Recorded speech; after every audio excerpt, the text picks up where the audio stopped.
Hey everyone, Sujan Patel here from Mailshake. Welcome to another video interview with today I've got Max Pashman. We're going to go a little different today. We're going to talk about personal finances for sales reps. So instead of talking about how to get more leads, revenue, we're going to talk about the money you make and how to actually how to make that better and just really thinking about your personal finances. Max is a financial planner working specifically with sales professionals and tech professionals. Um, and one of the biggest things his differentiator is really he's a fee only advisor, meaning he's not getting paid from anyone else outside of clients that he works with. So there's no like backdoor deals or whatever. So I find that to be rare in the financial planning world. But Max, welcome. Yeah, happy to be here and I appreciate the introduction. It's awesome to be able to share the message with a lot of sales reps on here. Yeah, and so personal finance is not something we like normally think about or talk about as an entrepreneur or as a sales guy. I'm thinking like, when am I going to make my next close my next big deal? When am I what's that going to be in what's like my top line revenue?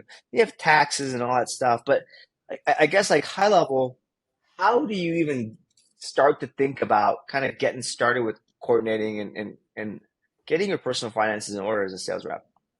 Yeah, the way that I like to approach it is when we work in sales with our companies and we have quotas and we have numbers that we want to hit, we kind of operate as our own little startup in this sense because we have to know our numbers. We have to know how many people to call.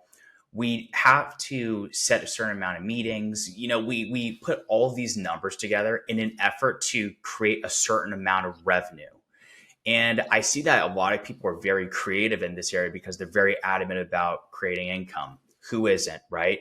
But what we try to do is we try to continue that not just with earning income, but keeping it, how we spend it, and how we invest it on the side.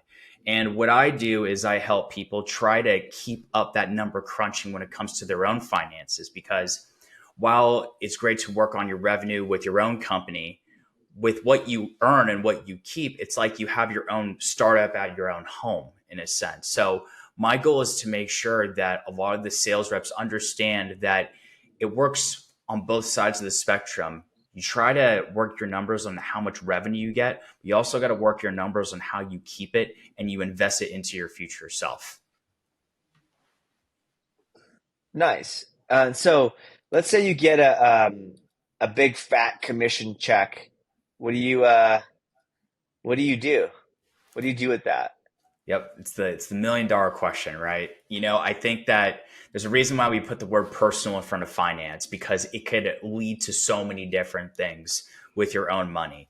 But I think that when someone receives a large commission check, what traditionally happens before they start working with me is I try to put myself in their shoes. You worked on a deal that took you weeks, months, or could have been even close to a year. Like you spent so much time working with a single prospect to get to your closed deal. And then once you finally get the finish line, you get your reward right there. It's the first thing you want to do. You want to enjoy it, right? You want to spend it somewhere, whether it's a trip or a purchase that you make. And that's not to say they spend their entire commission check, but that's usually like the first place that they look. And Hmm. what I try to do, especially with people that I work is we try to coordinate when those payouts happen so that we have a game plan for how we distribute it so that even though you can enjoy those benefits for yourself from that lump sum commission check, are you allocating appropriately based on your long-term goals that you're setting on yourself? And then the other part that I think that a lot of people get confused about, especially with a large commission check, is they get worried because they see the payout that they got, but then they see the amount that ends up in their bank account.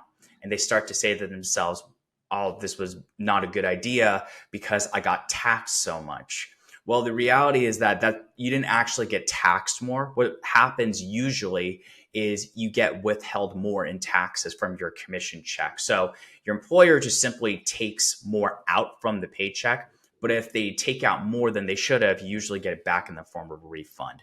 But the point of talking about all of that is that there's a lot of planning that goes around when you get a lump sum compared to your regular base salary. And that requires a couple additional steps that you have to take behind the scenes to make sure that you're maximizing your efforts. Gotcha, gotcha. So it's really just there's a lot more planning than there is in I guess like someone who's getting consistent income on a regular basis. Yeah. Um, you've got like a blueprint. You have a financial blueprint. What are kind of the key components? It might not be easiest to share. We can yeah, well, maybe link to the details in the show notes, but like, what's kind of high level? What's that blueprint include? Yeah, the goal of the blueprint, which is basically my version of the financial plan, is to help people visually see what their numbers look like. Because I've worked with a lot of different institutions and a lot of advisors, and the financial plans are just very dreary, either because they're 100 pages long or filled with text and terminology that just goes right through everyone's heads, right? So the point Mhm. of the blueprint that I share with clients is that it's supposed to visually show every single section in a way that's easily digestible. And depending on what everyone's situation looks like, that blueprint varies depending on what types of goals you're trying to accomplish in the near term or in the long term.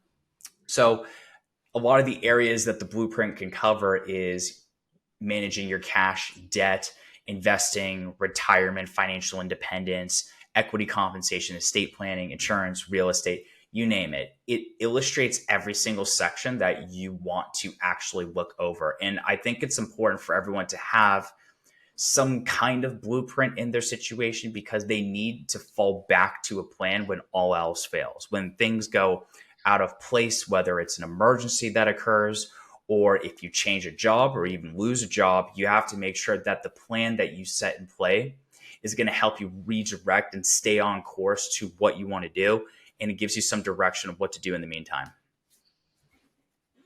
I love it. Yeah. One of the things I think is super important, just as as every human is having a financial plan. You'd be surprised, like the number of people who just the percentage of humans and not just sales pros don't have any type of financial literacy or like you don't learn this in school. Like like save money, like how much, where should I invest it? What should I do with it? Right? You generally like just kind of wing it.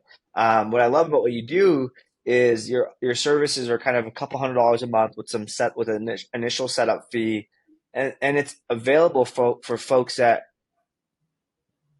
might not be super wealthy yet, right? It's the way to build kind of wealth, and it's I say any plan is better than no plan, right? And then you can they've got you on your side to kind of keep thinking about what to do better when they make more or whatever. And generally, you know, services like this are available for folks that are fairly wealthy, right? You've got to have a couple 100,000 minimum or a couple million in your bank account to really get this type of level of stuff. But well, you've tailored it specifically to folks that probably are high income earning occasionally, not always, right? Because it's variable. But my guess is folks that are probably not making them as much as they made last year, this year. But if you've got Max on your side, you could probably plan for that or adjust for that, or again, having your personal finances at least taken care of versus winging it. Yeah, I think you kind of nailed it right there. The way that the regular industry has been positioned is that they want to service those that are high wealth because they have a ton in assets. And the traditional business model is with an AUM model, and there's nothing necessarily wrong with that. But the reason why they target people with a lot of wealth is because they charge a percentage off of it. And what I typically find is that there's a lot of people that are seeking a financial planner, but they don't have that much in assets yet. They have a lot of great income, and maybe it's because they just overspend or they just haven't put together a game plan on how to maximize their finances. And we actually have a term for this. They're called Henrys. They're high earners, not rich yet. So they have the tools ready to actually build wealth. They just need a little bit of guidance behind it. And the reason why I positioned it like that and I do a monthly subscription service is because it's, supposed to help those with good personal cash flow that don't necessarily have assets on the side yet. And the way that I position it with it is to make it more of an engaging process, meeting with them quarterly, having monthly communications, and really being a partner versus just looking at it as an investment manager, because that I realize is how the landscape has changed, especially for sales professionals. And a lot of them are, I'd say half of them are pretty good with investing on their own, but they just want a little more guidance as far as their financial planning matters are concerned outside of just their investments. Yep, yeah, that makes sense. I have one more question for you. So, I know that you cover this kind of in your services, but how do you think about equity compensation or just equity, right? You know, options, shares, things that have a dollar value today, but you don't actually seize the benefit or realize the benefit of that sometimes ever, or when you do, it's like, oh, I wish I had planned for this $1 million check that I don't know I'm going to probably get taxed heavily on. Yeah, I think so. The first question or the first thing that we have to remember about equity compensation is that there's a specific word that says compensation in there. It's really an alternative form of cash. So the first thing that you have to remember is that, this specific payment type is something that's going to be attained to you typically in the form of time and investing schedule. So the moment that you have the equity available to you, it's up to you whether you want to reap the benefits now, if you can, or if you want to hold on to it long term. And I think some people have a hard time grasping this concept because they're being told invest long term, don't immediately sell too quickly. But I think what people need to come to terms with is that this specific equity is supposed to be treated like your normal salary. So it's actually up to you if you want to reap the benefits now or if you want to invest long term. But just like commissions itself, it's also withheld very differently. And the reason why commissions, bonuses, equity compensation are all, tax different is because the IRS considers it as supplemental income, which means that it's not withheld like your normal income. That would be considered regular income. They withhold it based on your tax rate. But instead, equity compensation, when it gets withheld, it's based off of a flat rate, and that's 22% up to $1 million, and anything above the million is at a flat 37%. But all the more reason why it makes sense to review this, especially from a tax component, because if you're with a company and they IPO and you have this massive gain that you've sustained inside of a stock option, there's a lot of tax considerations to consider as far as when should you exercise it, how much should you exercise, what kind of effects that does up front. If it creates ordinary income tax consequences today, or in some cases like incentive stock options where it might come around the corner in terms of an AMT.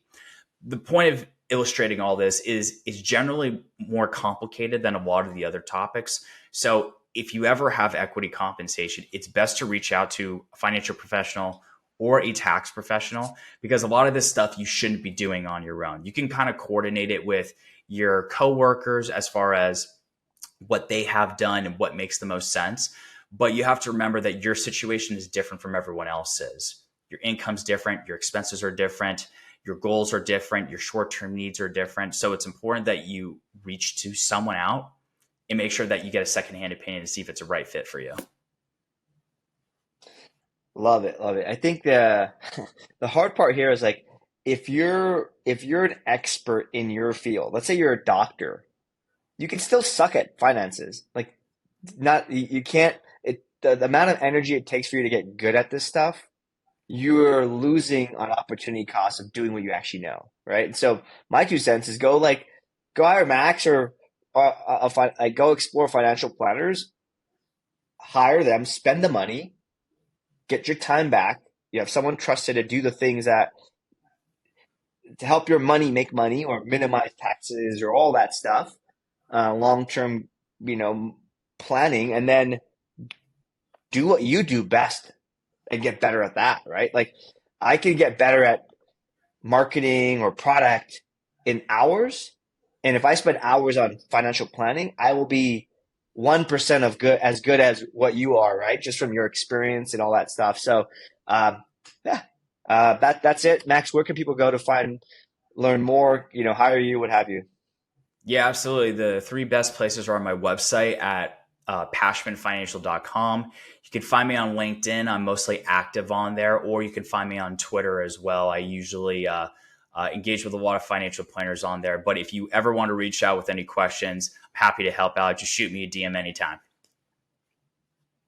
Awesome. Thanks so much, Max. I look forward to getting this thing out. Thank you. Appreciate you.